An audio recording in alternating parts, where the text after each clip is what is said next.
this to send the Packers into the NFC Championship game. It is good!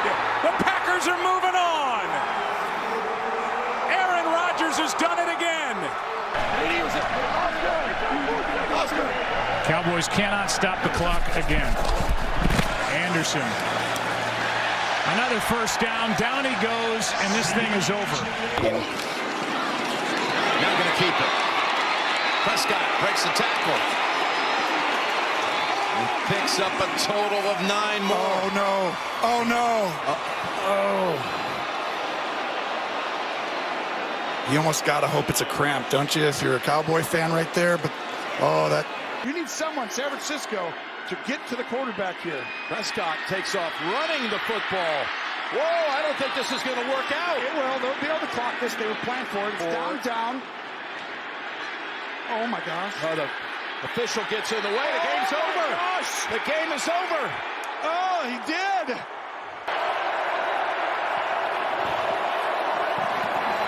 Prescott, it is picked off by Fred Warner. Only has 1 catch on 4 targets. 2nd and 2 here, though. Here's Prescott over the middle. It's going to be picked off, and no one in front of him. Darnell Savage. Touchdown. Well, that's it. More wasted seasons. Every single year, this team lets us down. Every single year, this team has come up short. But what has caused all of these heartbreaking endings to all of these disappointing seasons?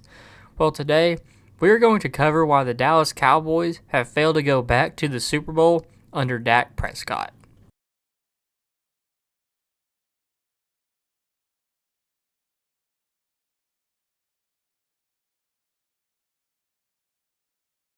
So to start, we are headed back to the Tony Romo era. Tony Romo in 9 seasons only led the Cowboys to 4 playoff appearances in 3 10-plus win seasons in 2007, 2009, and 2014. The last of which ended in heartbreaking fashion with the infamous non-catch call against the Packers in the divisional round. And what made it even worse is that if they won that game, they would have gone on to face the Seattle Seahawks, a team that they beat earlier in the year on the road. Then the 2015 season came along, and already it didn't get off to a great start. Before the season began, star running back DeMarco Murray would sign with division rivals in the Philadelphia Eagles. And that would set the tone for the 2015 season, as it was riddled with injuries. Star receiver Des Bryant would suffer a broken foot that took him out for almost the entire season.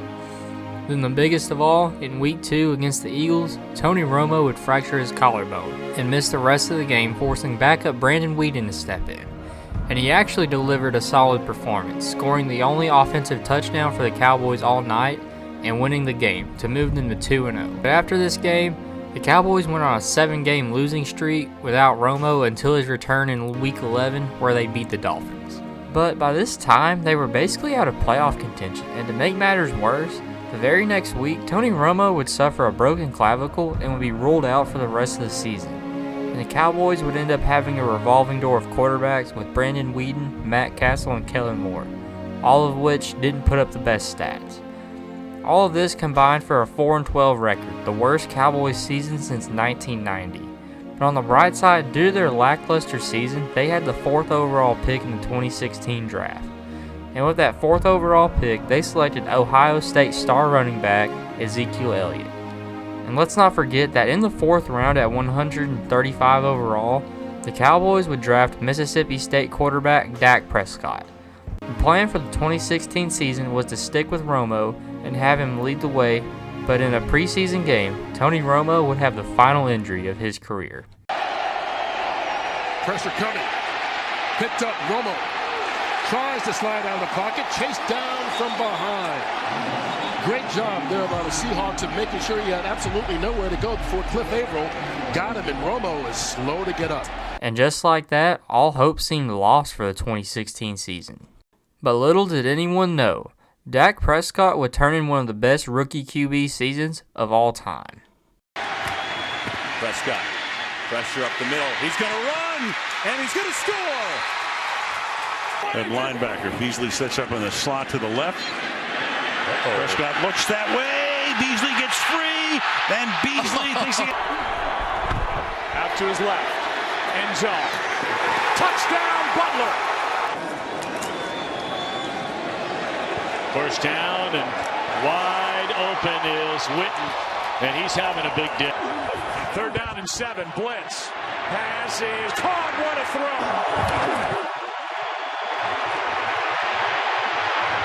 This one downfield. Pass caught. Touchdown, Des Bryant. On the line. 3rd and 6. Prescott settles in. Deep ball. Downfield. It's caught. Bryce Butler hauls it in. Moving pocket. Prescott throws. Caught for the touchdown. Cole Beasley sneaks in. Garrett said, you know Norman's going to try and get into Dez's head. Prescott keeps looking for Witten. Going to run and score. Touchdown. Prescott in 2016 turned in an amazing season and led the Cowboys to a 13-3 record along with the #1 seed in the NFC. After their first round bye, the team awaiting them was an old foe in the Green Bay Packers, the same team that knocked them out 2 seasons prior, but also a team that they destroyed earlier in the year, 30-16 on the road. So obviously this seemed like an automatic trip to the NFC Championship game. But in this divisional round game, the Cowboys looked rattled at one point, down 21-3. That was just in the first half. But in the second half, the Cowboys would make a strong comeback with the game being tied after a Dak Prescott to Des Bryant touchdown, and a Prescott rush to make it a 28-28 game. But on the other sideline, Aaron Rodgers was cooking, and with 1 minute 33 seconds left on the clock, the Packers kicked a field goal to make it a 31-28 game. But Dak Prescott would put together a solid drive and kick a field goal with just 35 seconds left on the clock to surely send this game into overtime. Right? Right? Well, I'm just going to let the next clip play. This to send the Packers into the NFC Championship game. It is good! The Packers are moving on! Aaron Rodgers has done it again! And just like that, the Cowboys' fantastic 2016 season was over. But on the bright side, they had some really good pieces for the future in Dak Prescott and Ezekiel Elliott. And everything seemed bright heading into 2017. But in 2017, the entire team just regressed. The offense went from 5th to 13th, and the defense oddly improved, but it didn't make much of a difference. But one thing about the 2016 season was that the Cowboys had 9 one-score games, and won 7 of them. While in 2017, they had 6 one-score games and only won 2. In 2017, the team only managed a 9-7 record, missing the playoffs. Before the 2018 season began, the Cowboys would make a questionable decision by cutting Des Bryant, and the Cowboys honestly didn't suffer much from it with Cole Beasley, Amari Cooper, and Michael Gallup all picking up the slack. And the Cowboys went 10-6 and made the playoffs, and won the NFC East. In the wild card, they played the Russell Wilson-led Seahawks.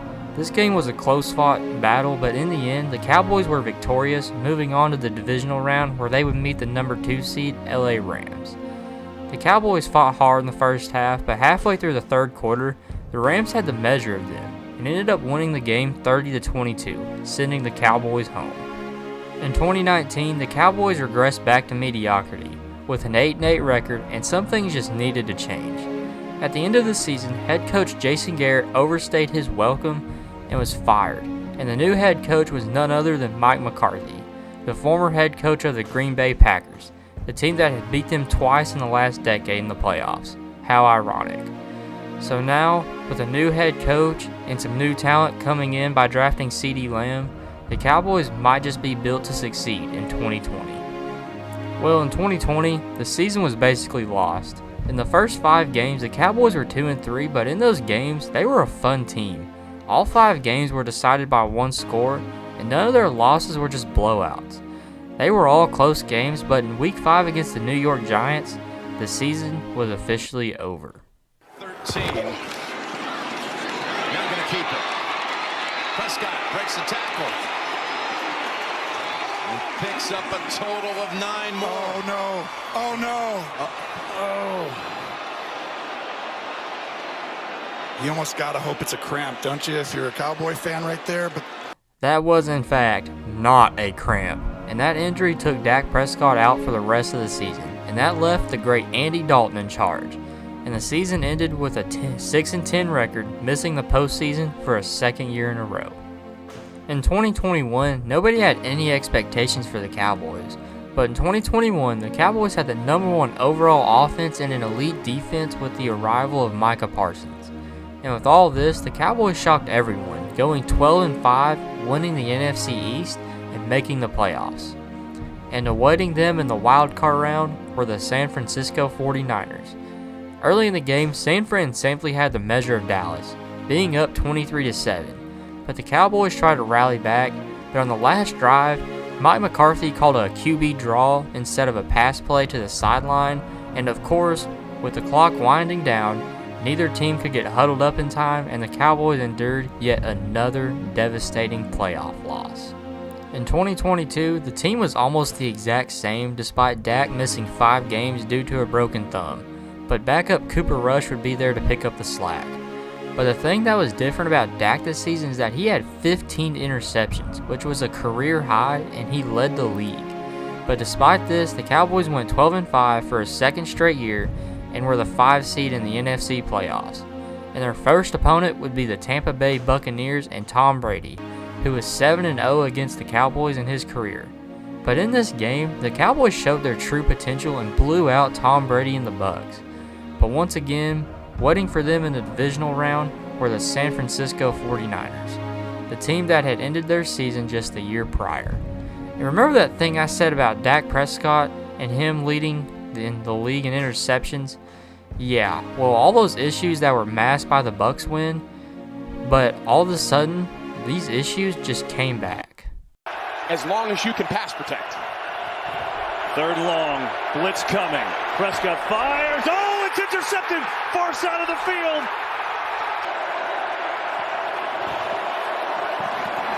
Prescott, it is picked off by Fred Warner.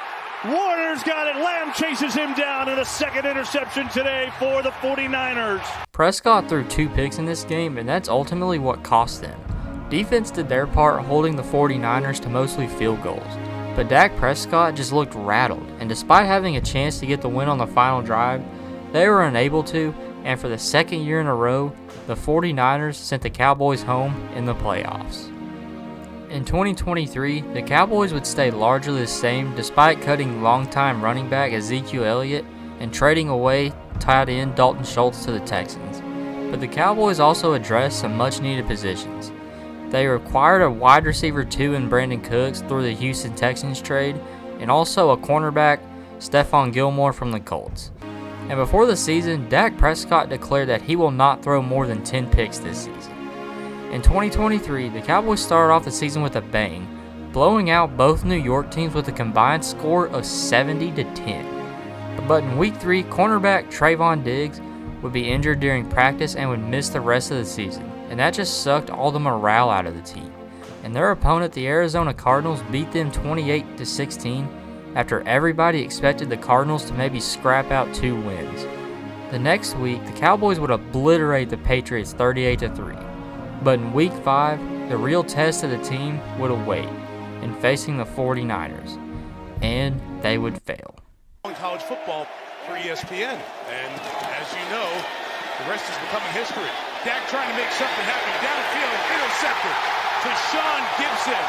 He's reading those offensive linemen, and he knows when they're in that pass set, he's out of there. There he goes again. Going inside, deflected, and Warner comes up with a deflected interception. Diamador Lenore had the coverage. Warner's got the pick at the 26-yard line. Tonight was not their night. Out quick on the slant. Oren Burks comes up with the interception. The 3rd interception of the night thrown by Prescott, and the former Green Bay Packer comes up with the pick. Dak threw 3 picks this game, and the whole team just failed to make a play, and they were blown out 42-10. And this without a doubt had to be the lowest point of the season. But the Cowboys carried on, and in Week 6 they faced Justin Herbert and the LA Chargers. The Cowboys fought hard and then sealed the game with a Micah Parsons sack and a Stephon Gilmore interception. Then came the bye week, and then coming out of the bye week, the Cowboys seemed like they were on a mission. The Cowboys won the next 6 out of 7 games and sat at 10-3, in control of the NFC East and tied for the number 1 seed.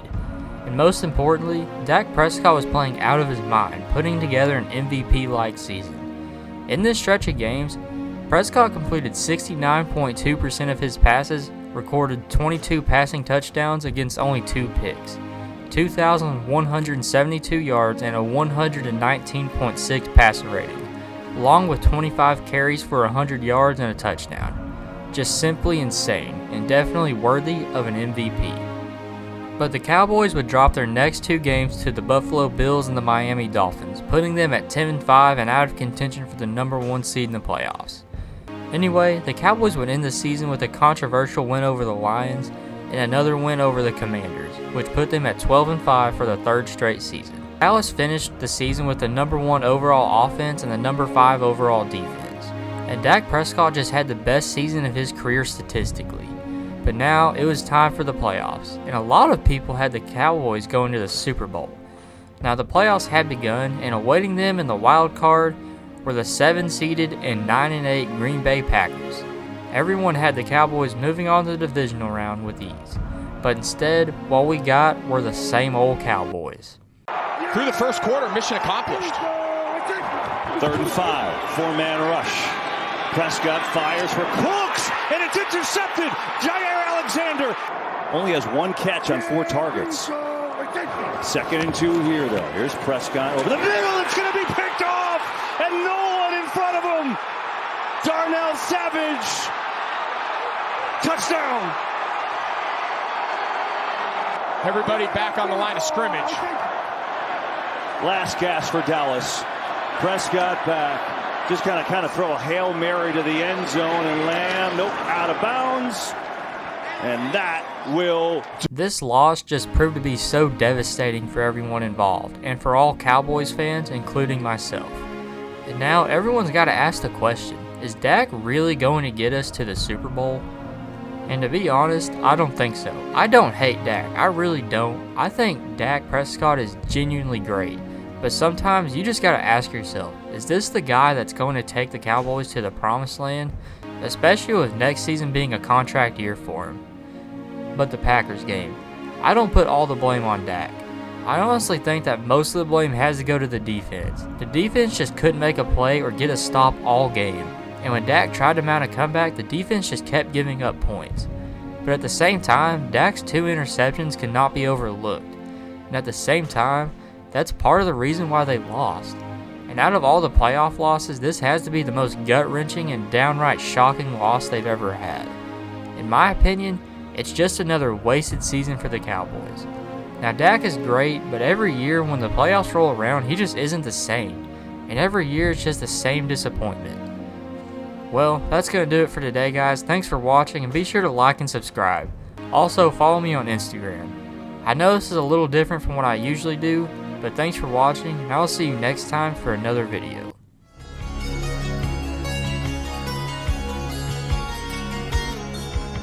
It's all the same.